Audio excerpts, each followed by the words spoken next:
영상을 시청해 주시는 시청자 여러분, 한 주간도 안녕하셨습니까? 오늘은 2022년 2월 6일 주일입니다. 오늘도 여러분들과 함께 요한복음 말씀을 계속 진행해 나가도록 하겠습니다. 오늘은 요한복음 4장 그 5번째 시간입니다. 지난주까지 해서 여러분들 신령과 진정의 예배에 대해서 여러모로 말씀을 살펴봤습니다. 오늘도 그 일환으로 신령과 진정의 예배에 대한 그런 그 성경적인 스토리를 좀 오늘 여러분들과 함께 나누기로 하겠습니다.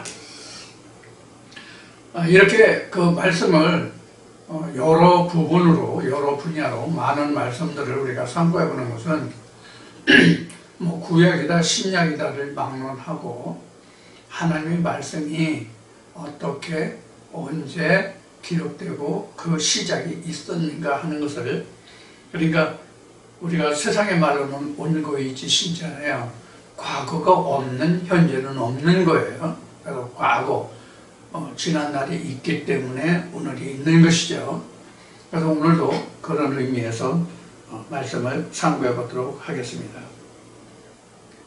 우리가 신령과 진정의 예배에 관해서는 그 일반적으로 우리가 생각할 때에 예수 그리스도가 이 땅에 오게 됨으로써 비로소 사람들이 신령과 진정으로 예배를 드렸다, 이렇게 우리가 생각하고 그렇게 말할 수가 있어요. 신학에서 말하는 것이 바로 그런 이제 견지가 그 가장 중요한 그 바탕이 되겠죠. 그러나 성경은 이미 신령과 진정의 예배가 창세 때부터 사실은 있는 거예요. 자, 여러분들 요한복음 4장에 이제 사마리아 여인과 예수가 야고의 우물에서 만나서 그 예배에 관해서 이야기한 것이 그 핵심이 바로 신령과 진정의 예배거든요.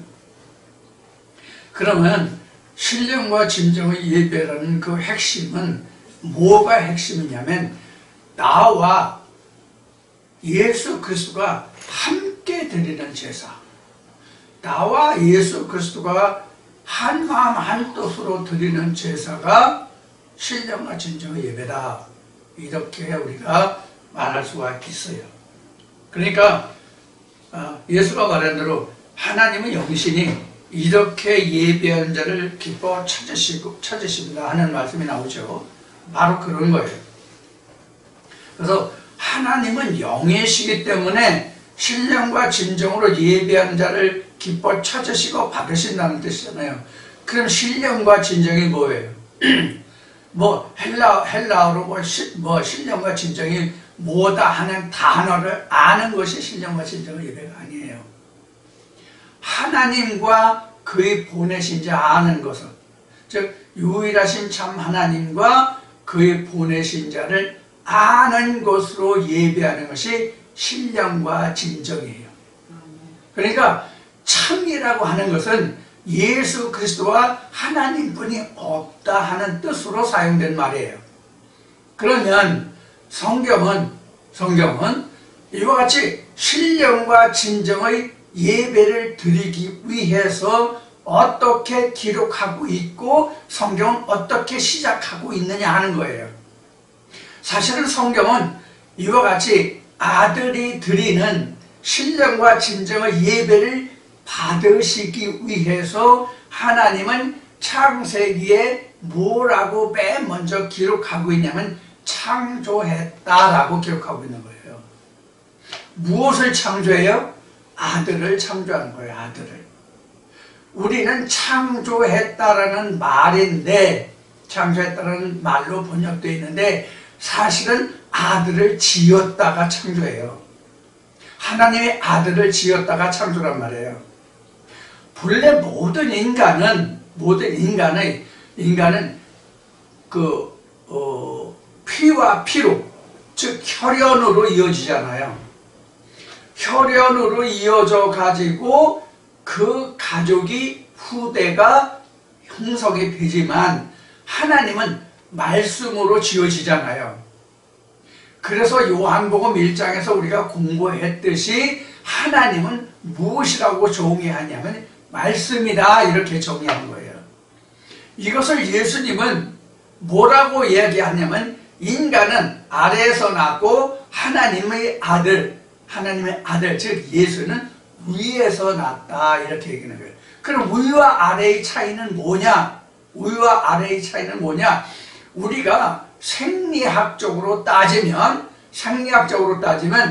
우리는 여자의 하체를 통해서 낳았다가 너희는 아래에서 낳았다고, 그 다음에 위에서 낳았다는 것은 하나님의 그 아들들은 마음으로 가슴으로 낳았다 이 뜻이에요.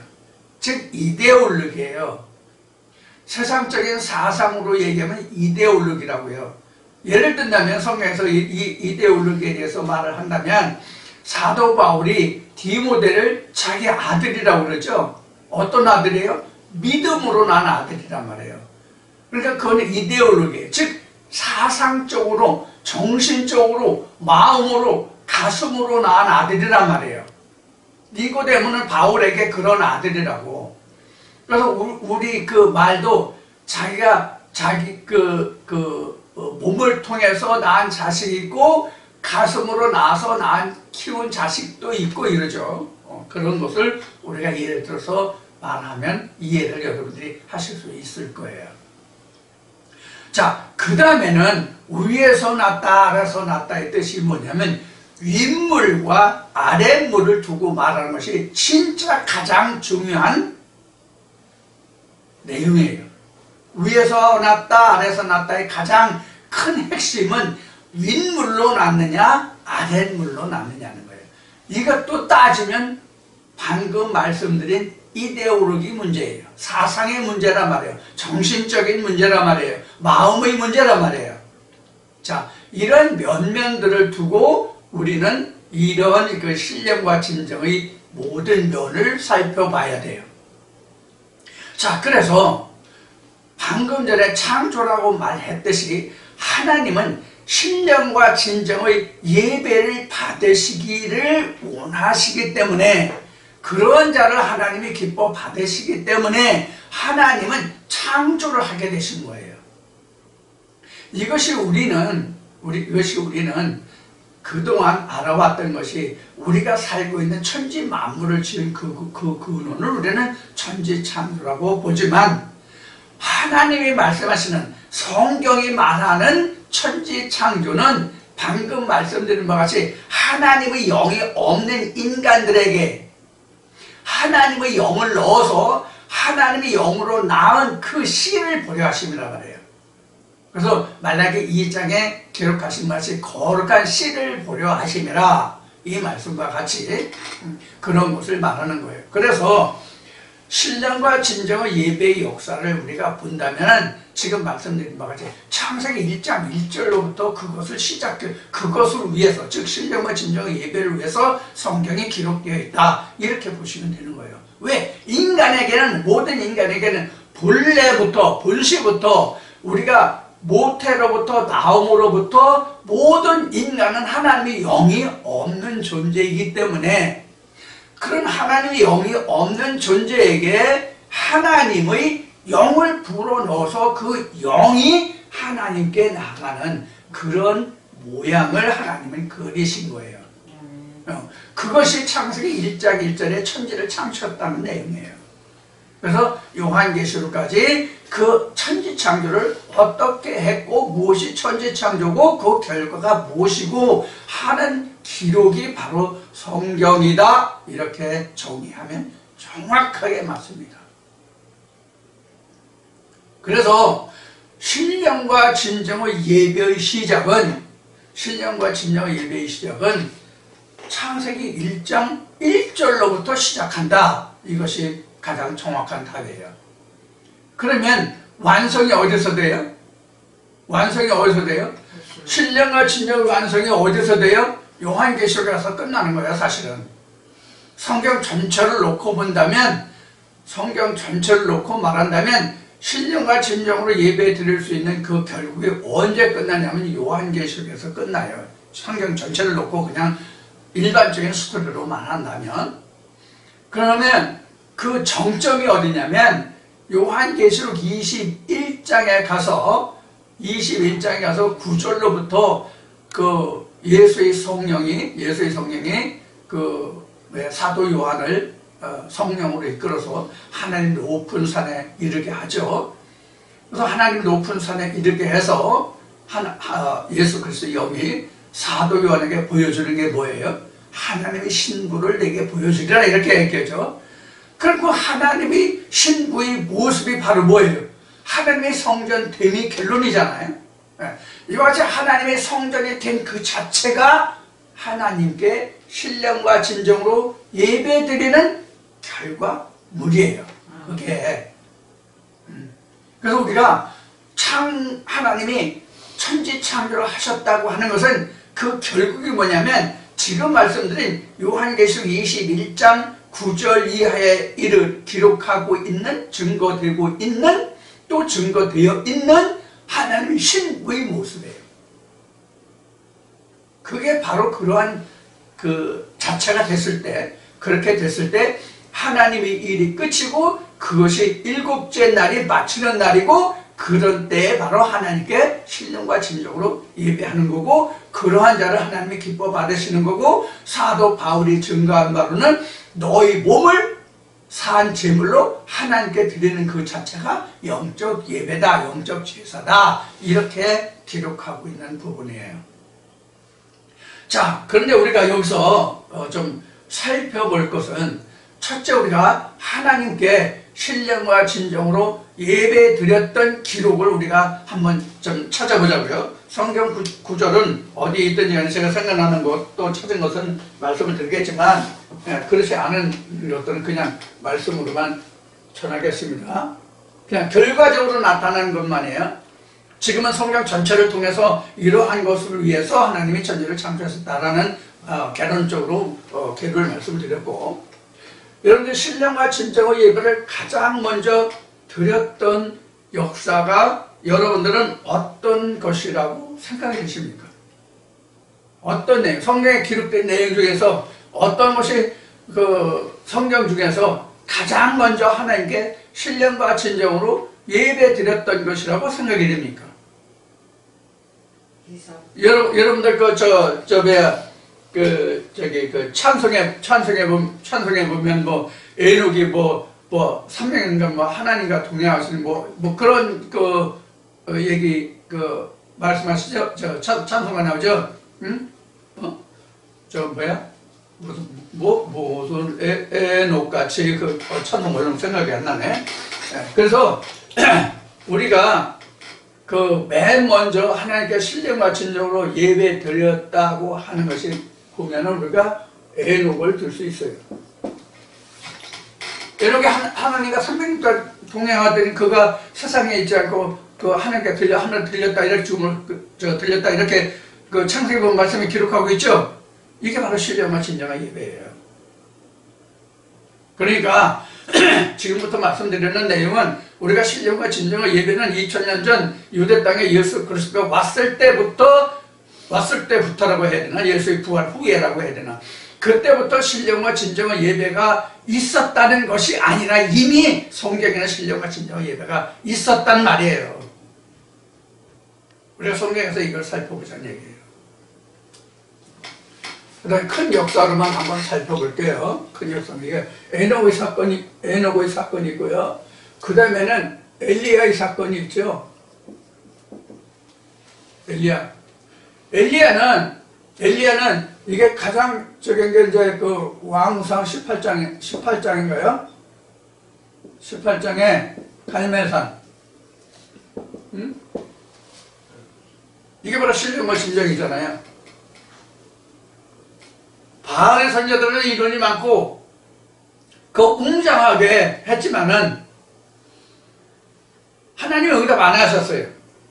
그러나 엘리야는 두세 해야 되는 물통으로 물을 다시 붓고 단을 다시 수축하고 누가 진짜 이스라엘 하나님이냐는 그 기도에 하나님이 불러 응답하셔서 도랑에 물을 붓던 물을 할고 이런 내용이 기록이 되죠. 이게 바로 신령과 진정의 예배예요. 즉 하나님이 받으시는 제사가 예배가 어느 것이냐 하는 거예요. 이것이 신령과 진정의 예배예요.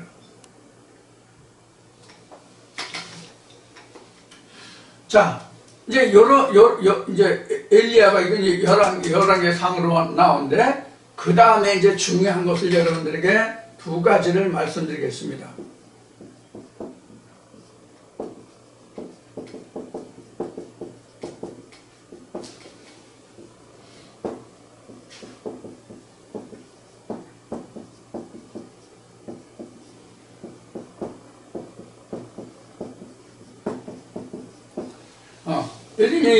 오늘 이제 요 정도만 제가 말씀드리려고 생각을 해요.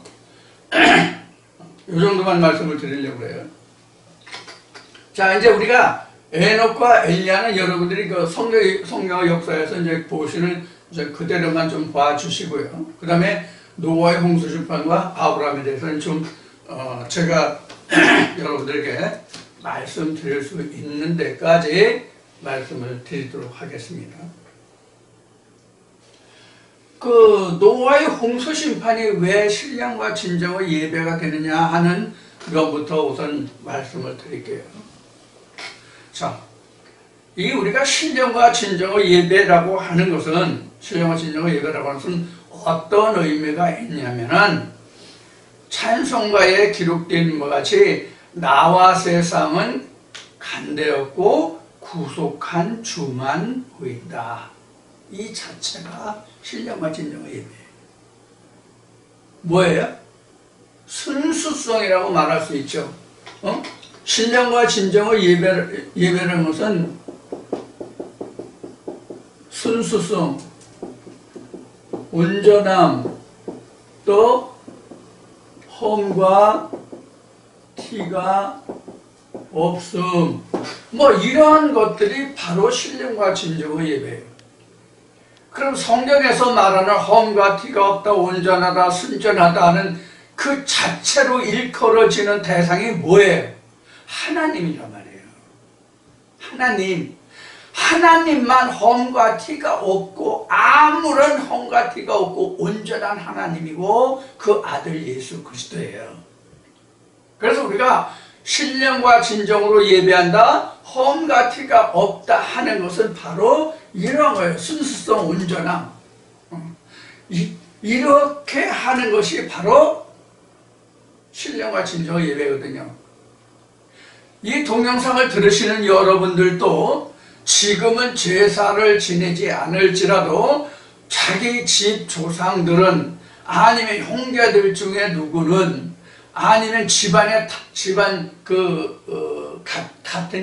같은 가문의 문 중에 어느 집은 제사 지내는 데가 있어서, 또는 친구들이나 아는 지인을 통해서 그 사람들이 제사 지내는 걸 통해서 제사를 아마 한두 번쯤은 다 목도하셨을 거예요.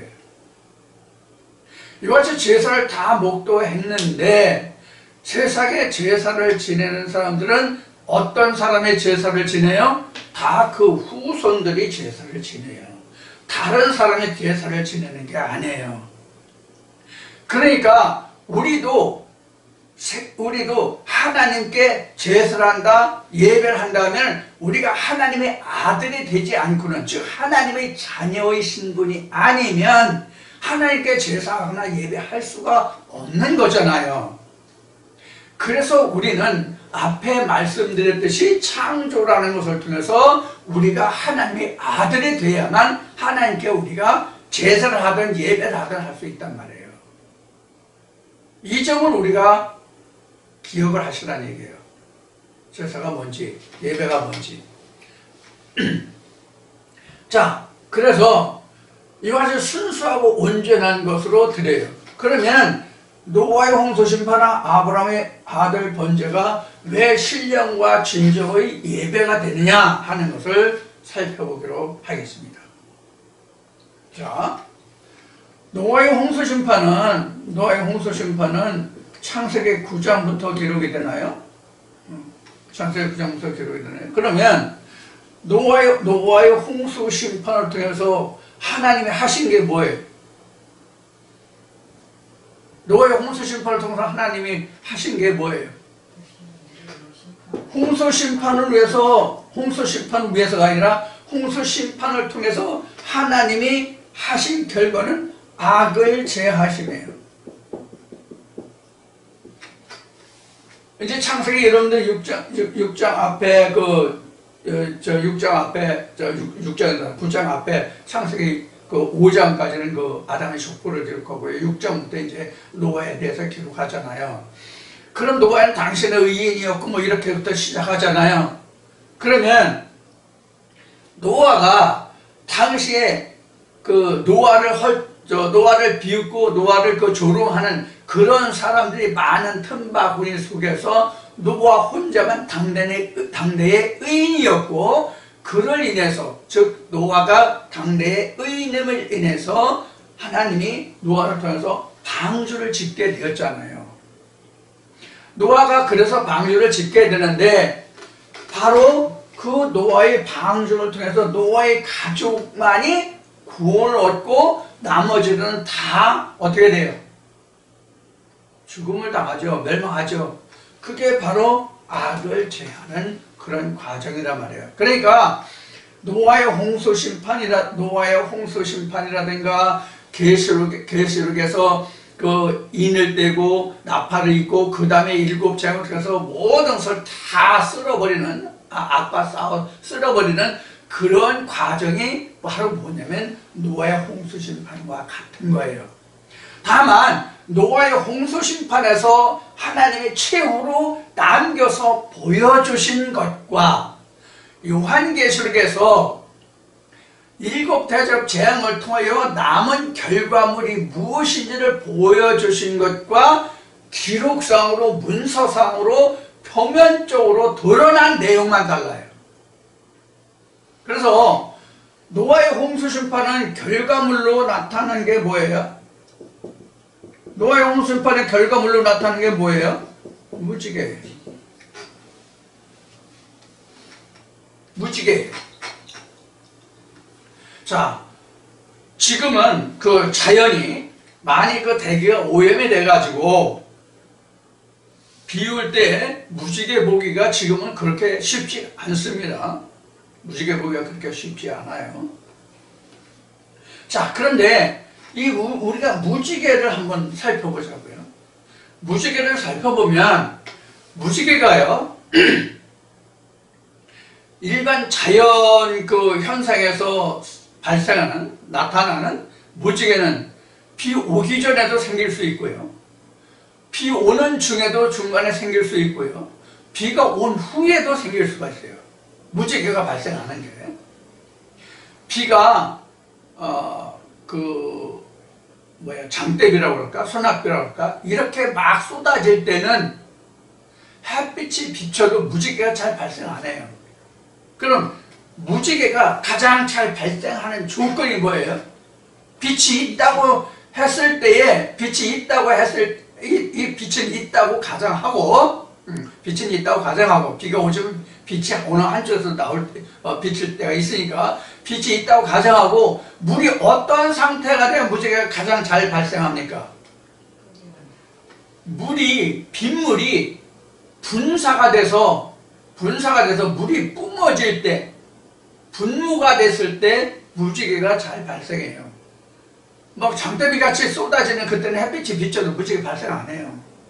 그러니까 물보라가 진다. 즉 물이 완전히 분사가 됐을 때에, 고온 분자로 분사가 되었을 때에 거기에 햇빛이 투과되면서 색이 7색으로 변하는 거예요. 그게 이제 우리가 무지개라고 얘기하죠. 자, 그러면 지금 노아의 홍수 심판 때에는 지금 무지개로서 무엇을 보여줬냐면 하나님의 영광을 보여주신 거예요. 하나님의 영광. 자, 그러면 무지개는 자연현상적으로 발생되는 거잖아요. 자연 발생적이란 말이에요. 인위적으로 하는 게 아니라 무지개는 자연 발생적으로 생기는 게 무지개예요. 일종의 자연 현상이죠. 자, 이것을 노아의 홍수 심판을 실제 노아 때에는 그 노아의 홍수를 통해서 하나님이 보여주신 그런 결과물이에요. 이것도 하나님이 행하신 이적과 표적이라고 할 수 있겠죠. 자, 이런데 이 노아의 홍수 심판 때 무지개는 바로 이러한 것인데, 무지개는 인위적이 아니고 자연 발생적인 거다, 그런 얘기예요.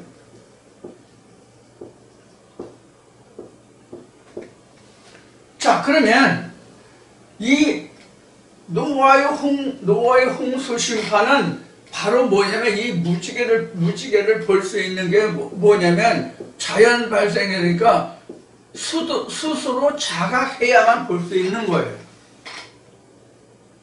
스스로 자각해야만 볼 수 있는 거예요. 자, 무엇을 말씀드리고자 하는 건지 여러분들 지금 제 말씀을 따라오실 수 있나요? 자, 뭐냐면 이미 이 무지개가 무지개 지워졌네. 무지개라는 것이 그 근원 사실은 물이잖아요. 무지개의 근원은 물이잖아요. 그죠? 물이 없으면 무지개가 안 생기잖아요. 자, 물이라는 매개체가 있어야 빛과의 작용에 의해서 무지개가 발생한단 말이에요. 자, 그러면 이 물이라는 것이 에레미야 2장 13절 17장 13절인가 3절인가 보면은 이 물이 뭐예요? 하나님이죠. 그러니까 이 노아 때에는 이스라엘 백성들이, 즉 이스라엘 백성들이 아니라도 하나님을 깨닫기 위해서 자기 스스로 노력하고 애써야 돼요. 매개체가 없잖아요. 자연 발생적이니까 자기가 깨달아야 돼요. 이런 이제 어려움이 있는 거예요. 그러니까 지금 오늘날도 그 지구촌, 특히 대한민국 신앙심이 그 깊은 사람들로 이루어진 이 대한민국 사람들이 신앙에 대해서, 성경에 대해서, 하나님에 대해서 또는 무속들에 대해서 알고자 하고 그 신을 받으려고 애쓰는 사람들이 많잖아요. 아마 오늘 이 순간도 태백산이나 어디 깊은 산 속에 그 무당 신을 받으려고 내려서 무당 하고 있는 사람이 있을지도 몰라요. 그 사람들도 대단한 노력을 하더라고요. 알고 보니까. 자, 그런 것들이란 말이에요. 그런데 자기 스스로 그것을 깨닫고 자기가 상대 신을 자기가 찾아야 되는 그런 결과가 바로 노아 홍수 심판이에요. 그런데 그렇게 많은 사람들 중에 그렇게 애쓰고 힘쓰고 자기를 깎고 다듬고 살신성인하는 그런 노력을 경주해도 무지개를 찾는 사람이 몇이냐고. 무지개를 찾는 사람이 몇이냐고. 성경으로 따지면 노아 한 사람이었잖아요. 물론 성경에 기록하기는 노아 한 사람이지만 사실은 다른 노아 제1, 2, 2, 3에 그런 노아가 있다는 것을 여러분들이 인식하시면 됩니다.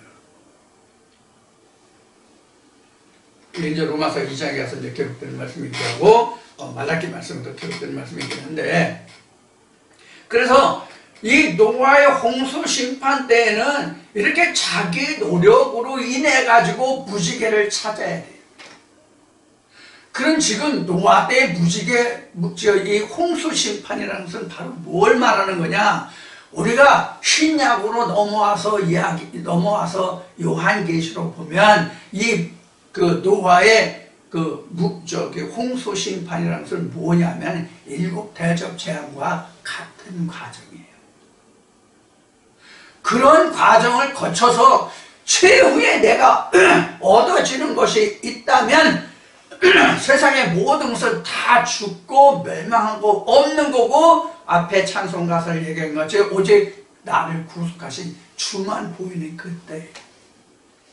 그래서 노아 홍수 심판 때 까마귀도 내보내고 비둘기도 내보내고 해보는 거잖아요. 이게 바로 뭐냐면 이게 바로 뭐냐면 내가 진짜 세상 것이 다 멸하고 나만 있는지 세상 상태가 어떤지를 점검하는 과정이에요. 우리도 우리 믿음을 이와 같이 점검해 가면서 가야 된다고. 안전하다 평안하다 하는 때 뭐가 어떻게 된다고 하는 말씀과 같이. 그래서 제가 가끔 말씀을 드리지만 우리가 지금 이 말씀을 듣고 나는 지금 진리의 길을 걷고 있어. 나는 지금 하나님과 같이 에녹같이 지금 동행하고 있어. 에녹이 하나님과 동행한 같이 나 동행하고 있어. 이렇게 내가 자부하고 아니하고 내가 안식하면 안 된단 말이에요. 마치 이스라엘 백성들이 유다가 멸망해서 느부갓네살 왕에게 몽해를 낼 때에 그들이 다리오 왕 때 포로가 석방되면서 이스라엘 중건 역사가 이루어지죠. 이스라엘 중건 역사가 재건 역사가 일어났을 때 그들이 어떻게 했습니까? 그때 총은 없지만 요즘 말하면 총과 칼을 등에 메고 옆에 놓고 그러고 예루살렘 성을 재건했잖아요. 우리는 지금 예루살렘 성을 지금 재건하는 중이라고 생각해야 되거든요. 자, 그런 생각을 여러분들 잊으시면 안 된다는 얘기예요. 그래서 이렇게 노아의 홍수 심판 때는 이러한 과정을 통해서 하나님의 무지개를 본 것을 하나님은 이것을 뭐로 봤어요? 하나님의 언약의 성취로 봤단 말이에요. 진짜 생각이 안 나네. 하나님의 언약의 성취로 봤단 말이에요. 그러니까 완성이죠. 하나님의 말씀을 완성으로 봤어요. 그래서 이렇게 되면 하나님이 이들에서 다시는 심판이 없었죠. 자, 구원의 언약이죠. 그 무지개가. 자, 구원의 언약이에요. 자, 그러면 이 무지개라고 하는 것이 지금 이렇게 되는데, 그러면 비가 오지 않을 때는 무지개가 없죠. 비가 안 올 때는 무지개가 없잖아요. 그러면 이 홍수 심판 때 같은 이 무지개가 그러면 물이 없을 때는 어떻게 우리에게 하나님의 무지개를 볼 수 있느냐? 무지개를. 이때가 뭐냐면 중매자가 필요한 거예요. 중매자. 그러면 중매자가 뭐예요? 지금 요한복음으로 하면 세례 요한도 중매자고요. 예수도 중매자고요. 주의 종들도 중매자예요. 이 중매자들이 그럼 무슨 역할을 하느냐? 스펙트럼 역할을 하는 거예요. 중매자가 스펙트럼이 되어서 그 스펙트럼을 통해서 하나님의 말씀이 이러하다라고 전하는 거예요. 그러면은 그 스펙트럼을 통해서 증거되는 말씀들을 통해서 청취자들은 무엇을 찾아야 하냐면 무지개를 찾아야 되는 거예요. 하나님의 언약을 찾아야 된다고. 그래, 네가 한 말이 옳다 그르다라고 심판자가 되는 것이 아니라 그 말씀을 통해서 나도 그 말씀을 무지개로 만들어야 된다는 뜻이에요. 여러분 이거 제가 여러 번 말씀드렸어요. 여러분들은 이 말씀에 대해서 옳다 그르다라고 심판하는 자가 아니에요. 무슨 뜻인지 이해하시겠어요? 이 말씀을 들으시는 여러분들은 그래, 이 말이 오라, 그래, 이거 틀려, 그동안 내가 알고 있었던 건 틀려, 지금 한 말이 맞아, 이렇게 여러분들은 심판자가 아니란 말이에요. 심판자가 아니라 여러분들도 이 말씀을 받아서 여러분들이 스펙트럼을 만들으란 말이에요. 스펙트럼을. 그러면 그 스펙트럼을 통해서 말씀마다 관통을 시켜보면 그 말씀이 이렇게 퍼질 거 아니에요. 스펙트럼이 다시 나타날 거 아니에요. 자기만의 스펙트럼, 자기만의 색깔이 나타난단 말이에요. 하나님의 색깔이. 무슨 뜻인지 이해가 되시나요? 근데 제가 그동안 이런 이야기를 여러 차례 했어요. 다른 방편으로. 이 말씀이 여러분들 옳다 그러다라고 심판하는 여러분들은 내가 이 말씀으로 받아서 내가 이 말씀으로 지어져야 할 자가 아니라 여러분들은 이 말씀의 심판자예요. 여러분 심판자가 조금 다르게 말하면 무슨 뜻이 되는지 아시나요? 하나님 위에 군림하는 자가 된다는 뜻이에요.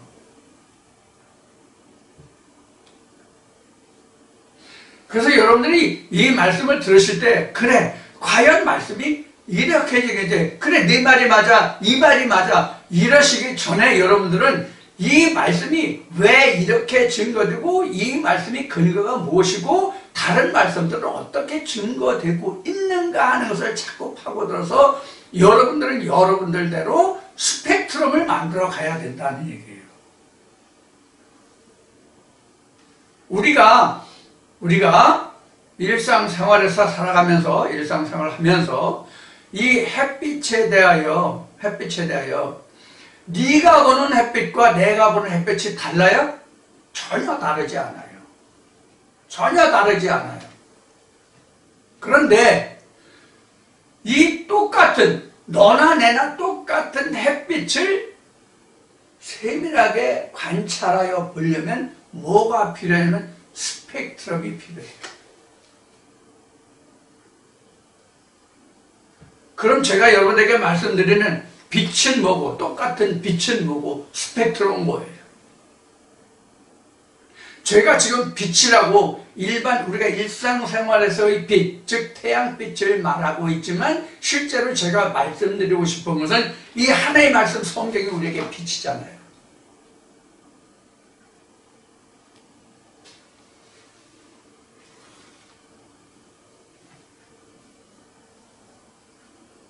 다른 말로 얘기하면 세례요한이라고 하지 마자.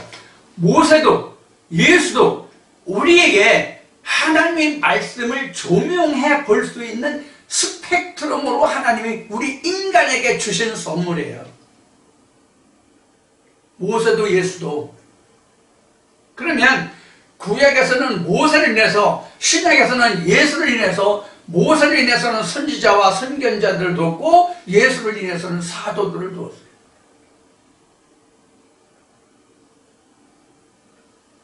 그래서 크게 보면 모세와 예수가 모든 인간들에게 스펙트럼이에요. 하나님을 들여다볼 수 있는 스펙트럼이에요.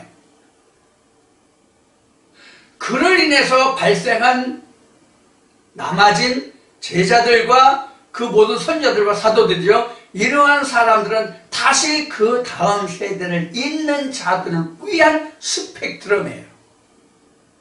지금 요한복음에서 말하는 이 세례 요한도 우리에게 스펙트럼이에요. 근데 이 세례 요한이 일한 것을 사도 요한이 보고 사도 요한이 이 요한복음이라는 말씀을 기록했잖아요. 그럼 사도 요한이 세례 요한이 지금 사도 요한에게는 스펙트럼이 됐지만 현재 우리에게는 사도 요한이 우리에게 스펙트럼이 된 거예요.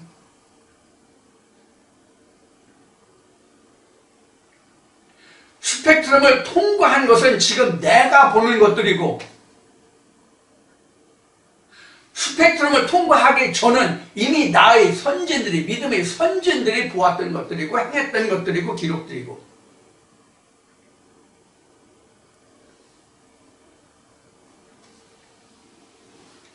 지금 이것을 지금 말하는 부분을 가장 좁게 가깝게 말하면 지금 이 말씀이 내 마음에 대한 스펙트럼이 되고 근원이 되고 그런 거예요. 처음도 보고 결과도 보고.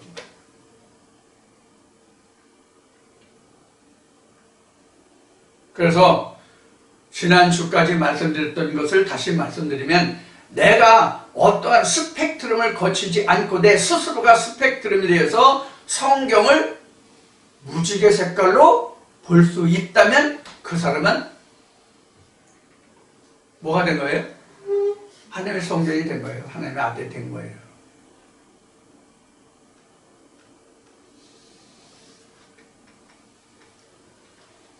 자, 그래서 이 스펙트럼의 역할이 크단 말이에요.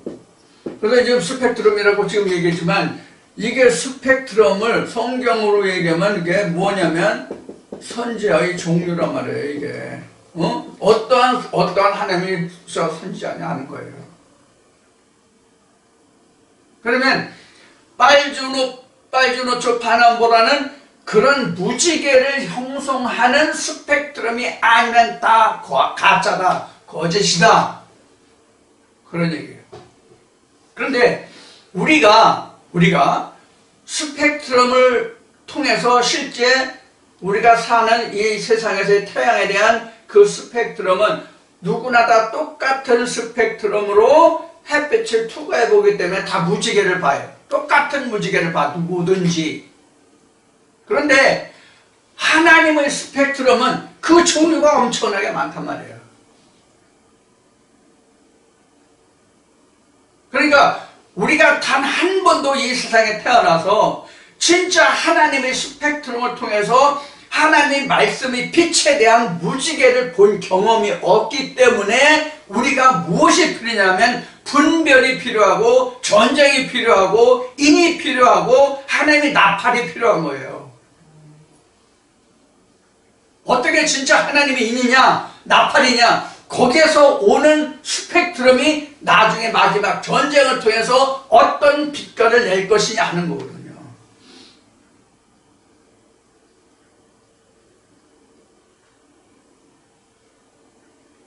그래서 바울은 선지자로도 다 믿지 말고 그가 하나님께 속하였는지 너희가 시험해보라고 한 거예요. 말라기에도 말씀이 있고. 그런데 이거를 우리는 조심없이 하지 않잖아요. 그냥 누구도 하면 다 그 사람도 하나님이죠. 그 사람도 하나님이죠. 그 사람도 하나님이죠. 다 하나님의 종이다.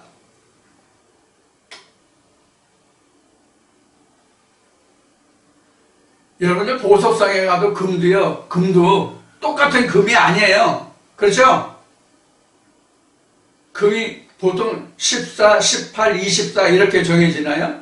14 밑으로는 그 합금을 안 하나 모르겠네. 일반적으로 안 하면 14, 18, 24 이렇게 하는데 금은 빵에 갔다고 보석상에 갔다고 금이 순금계 24K만 있는 게 아니라 18K도 있고 14K도 있고 그보다 더 낮은 것도 있다고요. 14K도 괜찮아.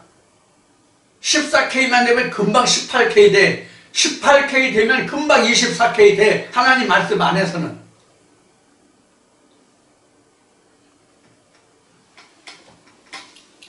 자, 그래서 이제 이 스펙트럼이 결국은 뭐냐면 그 성경으로 말하면 선지자의 종류들이 된단 말이에요. 그러면 우리도 이제 이 말씀으로 인해서 또 지금 4장에 지금 사마리아에 나왔는데 수가성경에 나왔는데 수가성경과 같이 자기가 겪은 자기가 본 무지개를 가서 말할 거 아니야. 자기가 본 무지개를 말할 거 아니야. 그렇죠? 자기가 보지 못한 무지개를 말할 수가 있어요? 자기가 본 무지개만 말할 수 있단 말이야. 그 무지개 사마리아인 무지개를 본 다음에 과정이 이제 오늘 이어서 말씀을 이제 나눌 건데 시간이 다 될지 모르겠어요 오늘. 자, 그래서 노아의 홍수 심판이 이러하다는 거. 그래서 지금 노아가 결국은 이렇게 해서 노아는 세 아들을 하나님께 예배했다 이렇게 보면 돼요. 근데 그 세 아들의 역사가 결국은 장차 이루어질 이스라엘의 모든 역사가 되죠.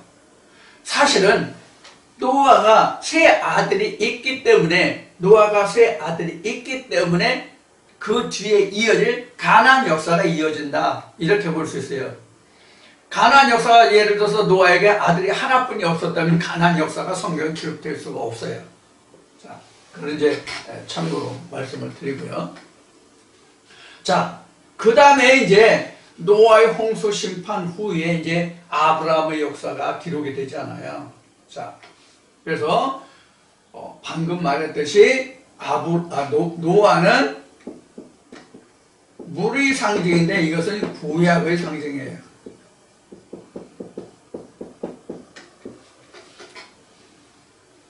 왜 구약의 상징이냐면 물로 세례를 주거니와 내 뒤에 온 이는 불로 세례를 준다. 세례요한이 이야기했죠. 그걸 생각하시면 돼요. 그래서 노아의 홍수심판은 바로 그 물로 세례를 주는 구약의 상징이에요.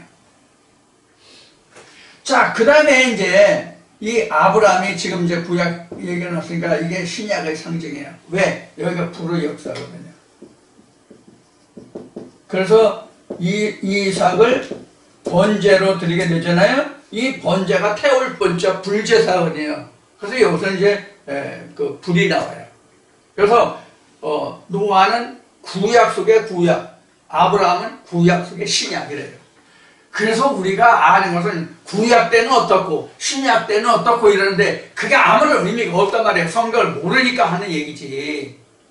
이미 구약 때에 구약도 구약 중에 구약이라고 하는 창세기 때 이미 구약과 신약이 나뉘어졌다니까. 응? 이것을 여러분들이 이해하셔야 된다고.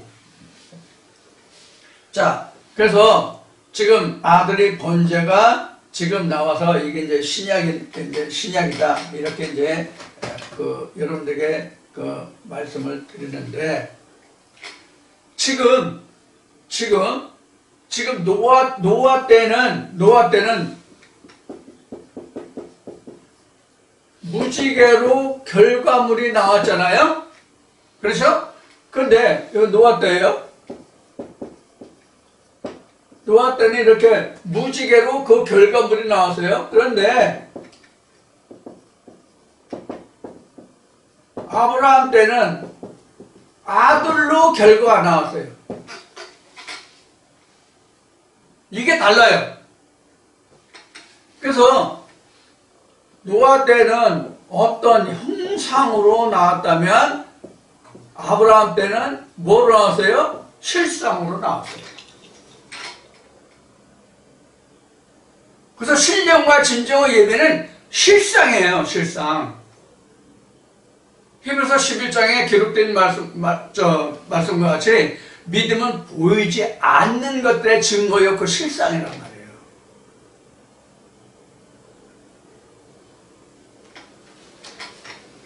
그래서 우리가 이제 좀 더 얘기하면 아브라함 때에 그 아들 이삭을 자그마치 성경에는 몇 세 얻었다고 되어 있어요? 100세 얻었다고 되어 있어요. 그렇죠? 얼마나 귀한 아들이겠어요? 100세 얻은 아들이면. 100세의 아들을 얻었으면 얼마나 알지 중지 얼마나 귀했겠냐고. 그 아들을 하나님이 번제로 드리라고 한다고 해서 아라사드 앞에 가서 그를 번제로 드리려고 했다. 이렇게 성경에 기록하고 있지만 얼마나 기가 막혔냐고. 그것을 아브라함의 믿음이라고 얘기하죠. 이게 바로 요한복음 4장에서 얘기하는 신령과 진정의 예배란 말이에요. 이게 아들이 드리는 제사 신령과 진정의 예배라고. 그래서 신령과 진정의 예배의 그 성경 역사를 이렇게 훑어본 거예요. 이렇게 지금 검사해 본 거예요. 신령과 진정의 예배가 다시 말하자면 예수 그리스도가 2000년 전 유대 땅에 왔기 때문에 신령과 진정의 예배가 일어났던 획기적인 성경적인 하나님의 역사 속에서 있었던 그런 사실이 일이 아니라 그런 얘기예요.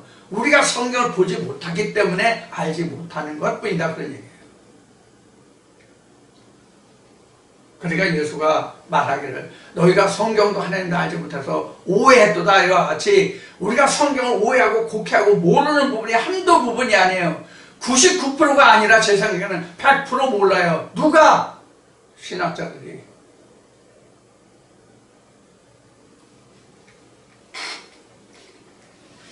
자, 이와 같이 우리가 간단 비교하면, 단순 비교하면 이렇게 우리가 지금 그 노아의 홍수 심판이나 노아의 홍수 심판이보다 아브라함의 아들 번제가 뭐다 하는 것을 이와 같이 지금 제가 살펴볼 수가 있어요.